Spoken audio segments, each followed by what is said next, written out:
अयोध्या से मोदी जी हार गए। क्यों हार गए? जिन्होंने राम जी का मंदिर बनाया, जो राम को जन जन तक पहुंचाए, वो हार गए। और जिन्होंने राम भक्तों पर गोलियां चलवाई, वो लोग जीत गए।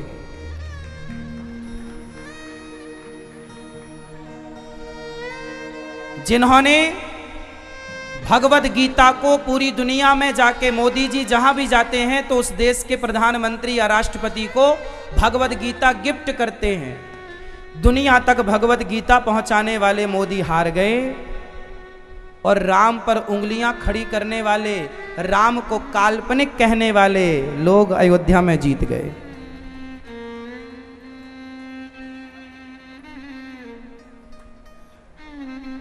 क्यों? क्योंकि हिंदू सलाह किससे ले रहा है? मंथरा जैसे लोगों से। यदि हिंदू संगठित हो जाए और सलाह केवल राम की माने, राम के भक्तों की माने, तो उसकी जय जयकार होगी। पर सलाह जय चंदों से ले रहा है। आज हमारा समाज हिंदू सनातनी सलाह किससे ले रहा है? जय चंदों से। सलाह अच्छे व्यक्ति से लीजिए,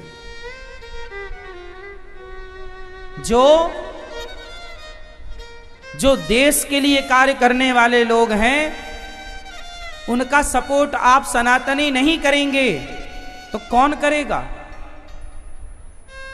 आज भागवत हो रही है, गीता हो रही है, राम राम। मोदी जी एक ऐसे प्रधानमंत्री हैं, खुले मंच से जय श्री राम बोलने में उन्हें कोई संकोच नहीं है। जो खुले मंच से राम नाम बोलते हैं, राम की जयकारा लगाते हैं, वो हार जाते हैं। और जिनके मुंह से राम निकलता नहीं, वो जीत रहे हैं। और जिताने वाले हिंदू। इससे बड़ा दुर्भाग्य क्या होगा?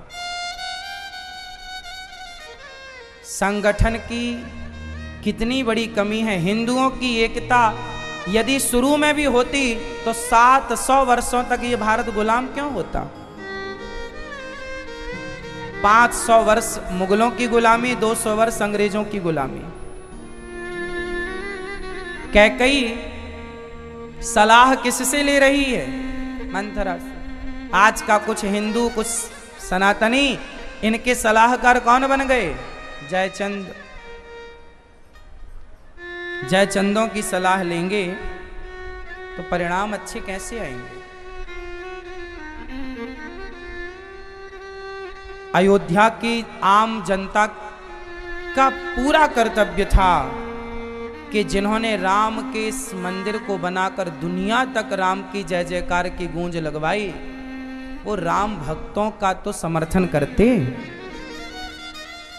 नहीं करना था क्या? क्या राम का ऋण नहीं था हम सब पर? इसलिए आपका एक गलत निर्णय आपको और आपके आने वाली पीढ़ी को बहुत दुखद हो जाएगा, कष्टदायी हो जाएगा। इसलिए चाहिए आपको कि सदा, चाहे आप देश के बारे में सोचें या परिवार के बारे में सोचें, सोचिए, पर सलाह गलत की मत लीजिए। यदि आपने देश के बारे में सोचा और सलाह गलत की ली तो भी देश के लिए गलत हो जाएगा। परिवार के लिए सोच रहे हैं और सलाह गलत की ले रहे हैं तो परिवार के लिए गलत हो जाएगा। इतिहास से सीखते क्यों नहीं हैं आप लोग? वो तो प्रभु राम की कृपा थी कि पुनः सनातनियों की ही सरकार बन रही है। वो तो प्रभु की कृपा है, वरना सनातन विरोधी तो खूब जोर लगाए हैं कि वापिस सनातनियों का बोलबाला ना हो। वो राम नाम की गूंज से प्रेम नहीं करते, उन्हें तो राम दुश्मन की तरह लगते हैं।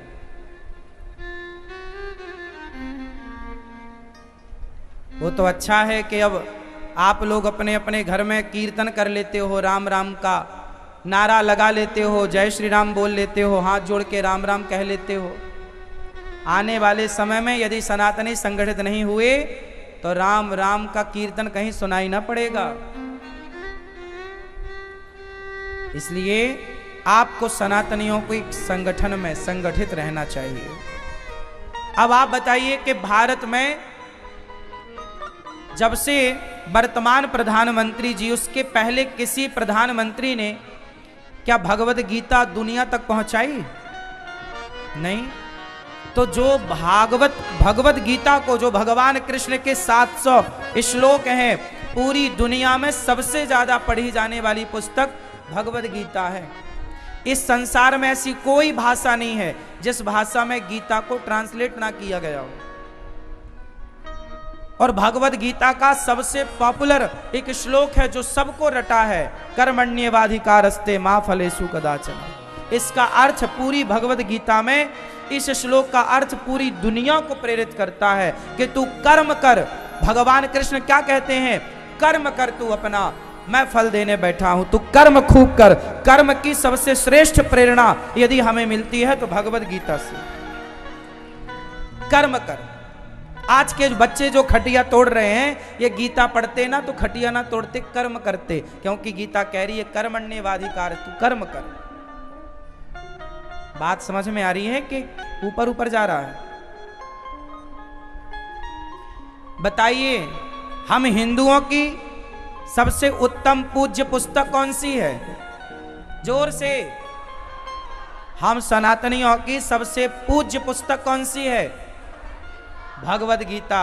वही भगवत गीता ले जा करके दुनिया के राष्ट्रपति और प्रधानमंत्रियों को हमारे देश के प्रधानमंत्री जी दे रहे हैं कि नहीं?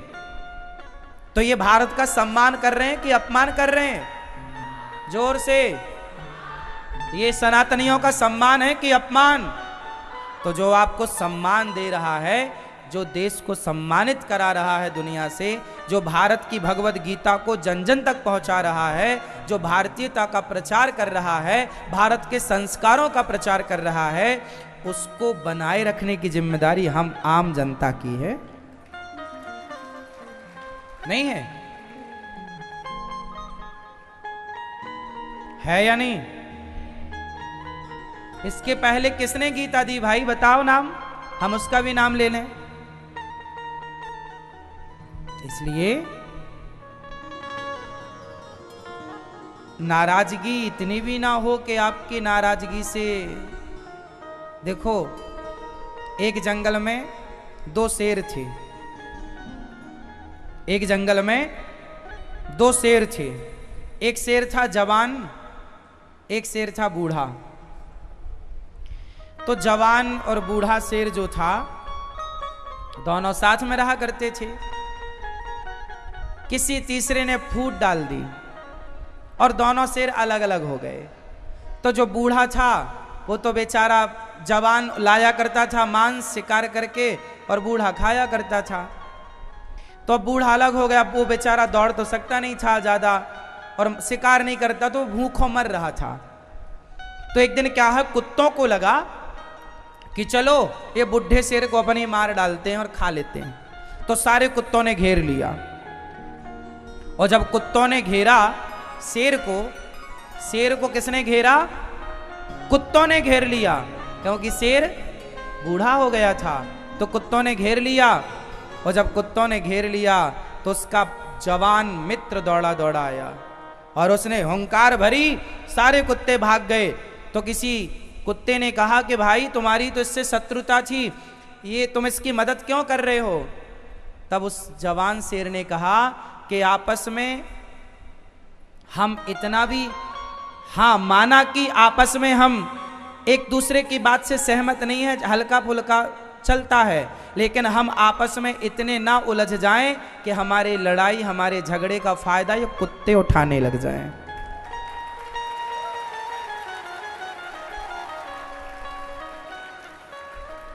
हमारी आपस की लड़ाई का फायदा कहीं ये कुत्ते ना उठाएं। हिंदुओं, यदि आप आपस में लड़ते रहे तो याद रख लेना कि आपकी आपस की लड़ाई का फायदा ये कुत्ते उठा लेंगे।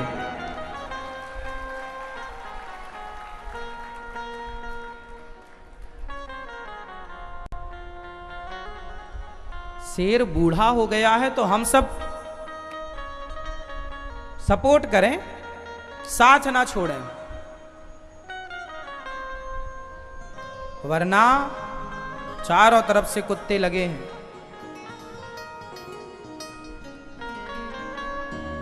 यदि हम आपस में लड़ बैठेंगे तो देश को कौन संभालेगा? कोई भी बाहर वाला अपने घर से हमें निकालेगा। दीवानों, जरा होश करो मेरे देश प्रेमियों, आपस में प्रेम करो। देश प्रेमियों, आपस में सनातनियों तुम तो संगठित रहो। हम दुनिया से थोड़ी कह रहे हैं कि लोग हमारा सपोर्ट करें, अपने सनातनियों को तो संगठित रहना चाहिए।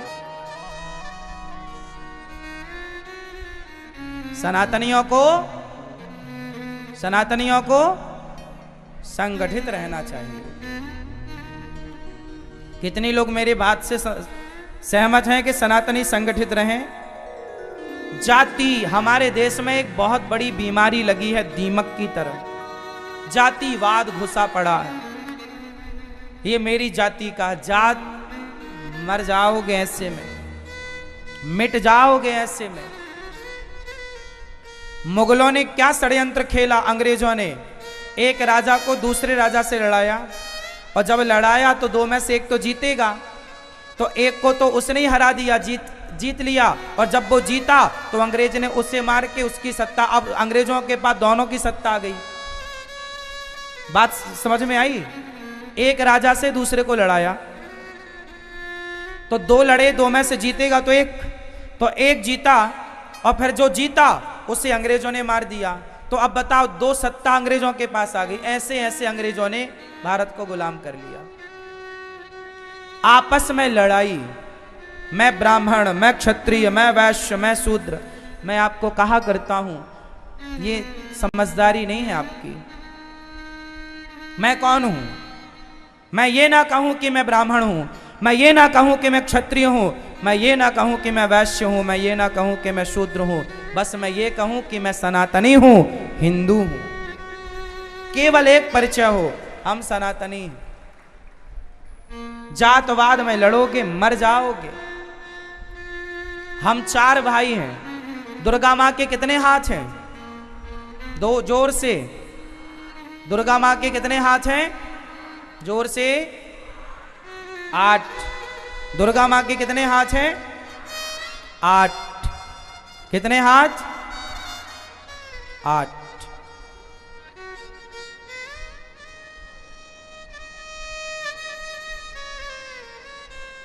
8 हाथ तब होते हैं जब 4 लोग खड़े हों। और दुर्गा मैया का वाहन क्या है? क्यों है शेर? शेर जंगल का राजा होता है। शेर जंगल का राजा होता है, और दुर्गा मैया ने शेर को अपने कंट्रोल में रखा है, राजा को कंट्रोल में। हाँ या ना? राजा की सवारी है शेर की सवारी दुर्गा मैया की। और दुर्गा मैया के हाथ कितने हैं? जोर से 8। दुर्गा मैया कहती हैं कि तुम 4 इकट्ठे हो गए जिस दिन, ब्राह्मण, क्षत्रिय, वैश्य, शूद्र, उस दिन तुम्हारे हाथ हो जाएंगे 8। और जिस दिन 8 हाथ से ये देश संभालना शुरू करोगे तो शेर की सवारी करोगे। क्या मजाल के कोई तुम्हारी तरफ आंख उठाकर देखे, कोई मुगल, कोई अंग्रेज, कोई भारत की तरफ एक आंख उठाकर नहीं देख सकता। मेरे भारत के शेरों, मेरे भारत के शेरों, अपने शेर का साथ दो। कुत्तों को फायदा उठाने का मौका मत दो।